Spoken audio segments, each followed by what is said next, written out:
नमस्कार। आखिर राहुल गांधी मध्य प्रदेश और राजस्थान दोनों जगह जीत का दावा क्यों कर रहे हैं? आखिर वो ऐसा क्यों कह रहे हैं कि मध्य प्रदेश में 150 सीटें मिलेंगी? सुनिए।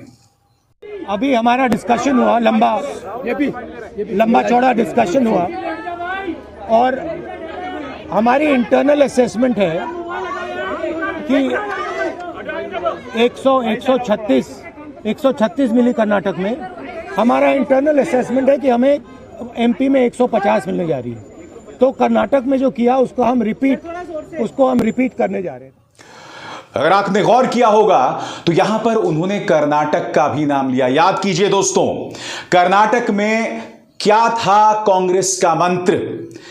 भाजपा सरकार को 40% कमीशन की सरकार बताया गया था और महाकाल में जो दुर्घटना हुई है, जिसमें 30 किलोमीटर प्रति घंटा की रफ्तार से चलने वाली आंधी के चलते सप्तऋषि की तमाम मूर्तियां जो हैं वो गिर गईं, इसने कांग्रेस के हाथ में जीत का एक मंत्र दे दिया है।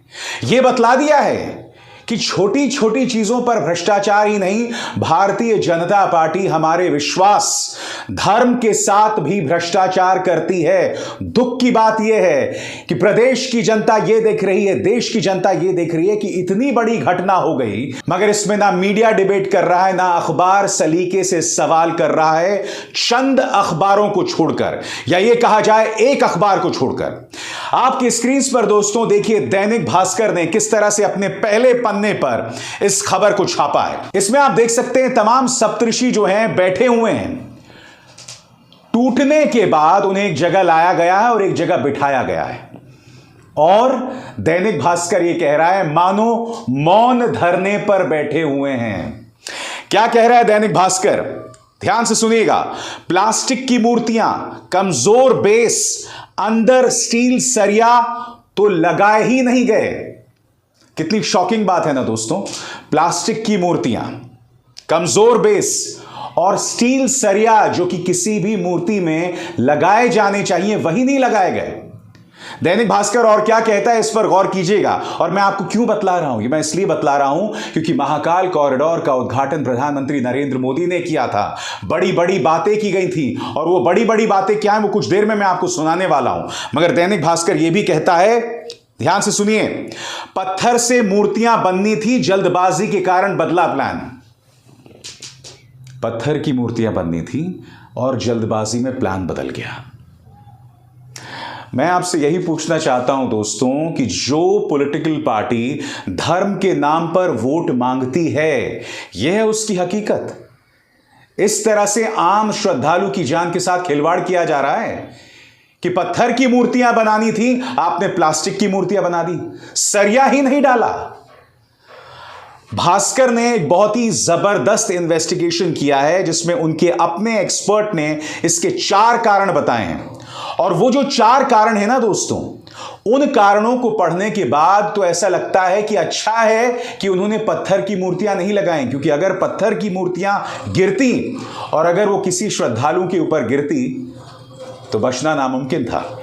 वो 4 कारण भास्कर ने अपने इन्वेस्टिगेशन में क्या बताया है दोस्तों, एक एक करके आपके स्क्रीन पर। पहला कारण, मूर्तियों का बेस कमजोर, नीचे इतनी जगह कि आसानी से हवा पानी अंदर जा सकता है। दोस्तों, सप्तऋषियों की जो मूर्तियां थीं, उनका बेस, उनकी बुनियाद ही कमजोर थी, खोखलापन था, आसानी से हवा और पानी जा रहा था। दूसरा बड़ा कारण, एफआरपी से बनी बड़ी मूर्तियों में अंदर सरिया लगाने होते हैं, लेकिन ये मूर्तियां खोखली थी। मैं आपसे समझना चाहता हूं, ये आपराधिक लापरवाही कोई कैसे कर सकता है? आपने सरिया ही नहीं लगाई। आप मुझे बताइए, आप घर में छोटे छोटे निर्माण करते हैं, आप जिस घर में रहते हैं उस घर में भी सरिया लगाया जाता है ना। यहां तो बात धर्म की थी। क्या किया जा रहा है? आगे देखिए साहब। तीसरा कारण, मूर्तियां इस तरह नहीं थी कि वे 30 से 50 किलोमीटर घंटे की स्पीड से चलने वाली हवा झेल सकें। याद कीजिएगा दोस्तों, क्या कहा था कलेक्टर उज्जैन ने कि इन मूर्तियों को 10 साल तक चलना था, मगर जांच में पाया भास्कर ने, दैनिक भास्कर ने, कि 30 से 40 किलोमीटर या 50 किलोमीटर की रफ्तार चल जाए और मूर्तियां गिर जानी थी। हम सबको शुक्र मनाना चाहिए कि कोई श्रद्धालु वहां मौजूद नहीं था। आगे देखिए, मूर्तियों के अंदर स्टील का बेस नहीं था। दूसरा, इसमें लगा स्टील भी कमजोर था। लो कर लो बात, यानी कि मूर्तियां लगाई, पहली बात सरिया नहीं, मगर जो लगाया गया वो भी कमजोर।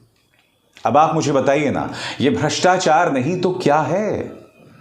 कांग्रेस के प्रचार तंत्र ने दोस्तों एक वीडियो वायरल किया है। मैं चाहूंगा आप उस वीडियो को देखें, एक एक शब्द को सुने। दरअसल इसमें आपको आवाज आएगी प्रधानमंत्री नरेंद्र मोदी की, जब उन्होंने महाकाल कॉरिडोर का उद्घाटन किया था, मगर तस्वीरें बदल दी गई हैं। मोदी जी नहीं दिखाई दे रहे हैं, इसमें सप्तऋषि की टूटी हुई मूर्तियां दिखाई दे रही हैं। सुनिए, देखिए, हकीकत को पहचानिए। महाकाल लोक की ये भव्यता भी समय की सीमाओं से परे आने वाली कई पीढ़ियों को अलौकिक दिव्यता के दर्शन कराएगी। भाई शिवराज सिंह चौहान और उनकी सरकार, उनका मैं हृदय से अभिनंदन करता हूं, जो लगातार इतने समर्पण से इस सेवा यज्ञ में लगे हुए हैं। तो उनकी विशालता, उनका वास्तु हमें आश्चर्य से भर देता है। दोस्तों, कल जो कांग्रेस की बैठक हुई उसके बाद मध्य प्रदेश के पूर्व मुख्यमंत्री कमलनाथ ने भी जीत का जो है विश्वास जतलाया है। उन्होंने कहा कि हम राहुल गांधी से इत्तेफाक रखते हैं और मुकाबला करने के लिए एक ब्लूप्रिंट तैयार है। क्या कह रहे हैं कमलनाथ, सुनिए। अभी बहुत महत्वपूर्ण बैठक हुई, इसमें वरिष्ठ नेता सब उपस्थित थे और इसमें चर्चा हुई, क्योंकि 4 महीने बचे हैं चुनाव में, तो कैसी रणनीति बनाई जाए और आज मध्य प्रदेश का भविष्य कैसे सुरक्षित रखा जाए, इस पर चर्चा हुई। आज प्रश्न केवल कांग्रेस पार्टी का नहीं है, पर पूरे मध्य प्रदेश की भविष्य का है कि कैसा मध्य प्रदेश हम चाहते हैं। मुद्दों पर बात करी कि कौन कौन से हमारे प्रमुख मुद्दे होंगे, कौन कौन किस आधार पर हम चुनाव लड़ेंगे, और इसमें सब एकता के साथ मैदान में उतरेंगे। जो राहुल गांधी जी ने कहा है, हम सब उनकी बात से सहमत हैं। मगर दोस्तों, हाथ कंगन को आरसी क्या, ये तो दावे हैं। चाहे राहुल गांधी ने कहा हो, चाहे कमलनाथ ने कहा हो, आखिरकार जमीन पर किस तरह से लड़ाई लड़ी जाएगी, बात उस पर निर्भर करती है। मैं आपको बतला दूं, पिछली बार यानी 2018 में जब कांग्रेस चुनाव जीती थी ना, उस वक्त भी उनके पास कोई जबरदस्त प्लान नहीं था। पार्टी 2 खेमों में बटी हुई थी। ज्योतिरादित्य सिंधिया अलग थे, कमलनाथ अलग थे। लड़ाई उस वक्त भी चल रही थी, बावजूद इसके वो लोग जीत गए थे। अब अगर कांग्रेस प्लान के साथ उतरती है, मुद्दों के साथ उतरती है, और जैसे मैंने कहा ना, सप्तऋषि की मूर्तियां जिस तरह से खंडित हुई हैं, भ्रष्टाचार की जो कथित मिसाल सामने आई है, वो अपने आप में काफी है वो संदेश देने के लिए कि भारतीय जनता पार्टी हमारे धार्मिक प्रतीकों को भी नहीं बख्श रही। ये मुद्दे काफी हैं, इस पर चुनाव लड़ा जा सकता है। बहरहाल कल का दिन एक और कारण से बहुत अहम रहा। कल राहुल गांधी ने अपने साथ राजस्थान के मुख्यमंत्री अशोक गहलोत और सचिन पायलट दोनों को साथ बिठाया। 4 घंटे तक यह बैठक चली और 4 घंटे बाद यह दावा किया गया कि दोनों के बीच जो मतभेद हैं उसका समाधान हो गया है। अब ये दोनों एक साथ चुनाव लड़ेंगे और राजस्थान में कांग्रेस को जीत दिलाएंगे। क्या कह रहे हैं पार्टी के नेता केसी वेणुगोपाल, आइए सुनते हैं। In view of the upcoming Rajasthan Assembly election, Congress President and Rahul Gandhi ji had a detailed 4-hour-long discussion with Ashok Gehlot ji and Sachin Pilot ji and in charge also. In this discussion, we have decided to fight election unitedly. Both of are in agreement that Congress party has to go together, and definitely we will win election in Rajasthan, because Rajasthan is very clear that Rajasthan is going to be a strong state for Congress party. we are going to win. Therefore, both the leaders, Ashok ji and Sachin ji, unitedly and unanimously agreed with the proposal of these things. Both the leaders are agreed to vote together and it will be a joint fight against the BJP. We will win the seat. This all. दोस्तों, अगर आपने एक चीज पर गौर किया होगा, जब ये बात कह रहे थे तो सचिन पायलट के चेहरे पर मुस्कान नहीं थी, वो कुछ नहीं बोल रहे थे। बड़ी बात, कांग्रेस के इस बयान के बाद ना अशोक गहलोत ने कुछ कहा है ना सचिन पायलट ने। तो कांग्रेस बेशक आशावादी है, ये बड़े बड़े दावे कर रही है, मगर इन दोनों नेताओं की तरफ से कोई बयान नहीं आए हैं। इसका मतलब यह नहीं कि अभी भी मतभेद जारी हैं, मगर यह भी नहीं कहा जा सकता कि मतभेद खत्म हो गए हैं। एक अच्छी बात जो राहुल गांधी ने की कि दोनों नेताओं को आमने सामने बिठाया, उनसे बातचीत की, उनके मतभेदों को संबोधित किया और सचिन पायलट से कहा कि ऐसा कुछ भी नहीं किया जाएगा जिससे आपके मान सम्मान को ठेस पहुंचे। तो डील क्या है? क्योंकि देखिए, इस बात को समझना पड़ेगा कि सचिन पायलट की महत्वाकांक्षाएं एकदम साफ है।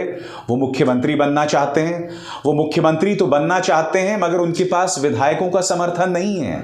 और जब आपके पास विधायकों का समर्थन नहीं होगा तो विधायक दल आपको नेता के तौर पर नहीं चुनेगी, और जब नेता के तौर पर नहीं चुनेगी और विधायकों की मर्जी के खिलाफ अगर आपको मुख्यमंत्री बना भी दिया जाता है तो पार्टी के अंदर बगावत हो जाएगी ना।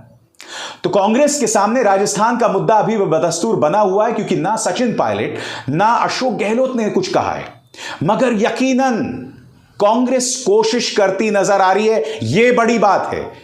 कर्नाटक में जीत इसलिए नहीं मिली कि जनता पूरी तरह से भाजपा से नाराज थी। यह ना भूलें, बैंगलोर में जैसे ही प्रधानमंत्री रोड शो करते हैं तो कर्नाटक में उन्हें सीटें मिली थी। कहने का अर्थ क्या है कि कांग्रेस ने मुद्दों पर चुनाव लड़ा, भ्रष्टाचार के मुद्दे पर, बजरंग दल जैसी हिंसक संगठनों, पीएफआई जैसी संगठनों पर वार करके, उनके बारे में बात करके जाल बिछाया, भाजपा फंस गई। इसी तरह से मध्य प्रदेश में माकूल मौका है, स्वर्णिम अवसर है। क्या इस मुद्दे को कांग्रेस उठाएगी, या फिर अंत में ऐसा कुछ हो जाएगा कि परात में एक बार फिर सत्ता सौंप दी जाए, या फिर सरकार बना ले मगर पिछली बार की ही तरह सत्ता सौंप दी जाए? तो ये तमाम मुद्दे हैं जिसे हम नजरअंदाज नहीं कर सकते। अच्छी बात यह है मध्य प्रदेश से कि ज्योतिरादित्य सिंधिया, जो कि विचारधारा का कमजोर आदमी है, वो बाहर है, और ज्योतिरादित्य सिंधिया और उनके करीबी मध्य प्रदेश में शिवराज सिंह चौहान के लिए मुश्किल पैदा कर रहे हैं। मध्य प्रदेश भाजपा इस वक्त 3 खेमों में बटी हुई है। वहां जूतम पैजार चल रही है, जोरों से बगावत चल रही है अलग अलग खेमों में। यह सबसे बड़ी चुनौती है। मगर अगर मध्य प्रदेश कांग्रेस की बात करें तो इस वक्त एकता दिखाई दे रही है। मध्य प्रदेश भाजपा जो है वहां पर जबरदस्त बगावत दिखाई दे रही है। क्या इन मौकों का फायदा उठाएगी? ज्यादा वक्त नहीं रह गया है दोस्तों, बस साल के अंत में तीनों राज्यों में चुनाव है, और अगर इन 3 में से कांग्रेस 2 भी जीत जाती है तो यकीनन 2024 के लोकसभा चुनावों के लिए उसे ताकत मिल जाएगी, ऊर्जा मिल जाएगी, और भाजपा की उल्टी गिनती भी शुरू हो सकती है। अभिसार शर्मा को दीजिए इजाजत। नमस्कार।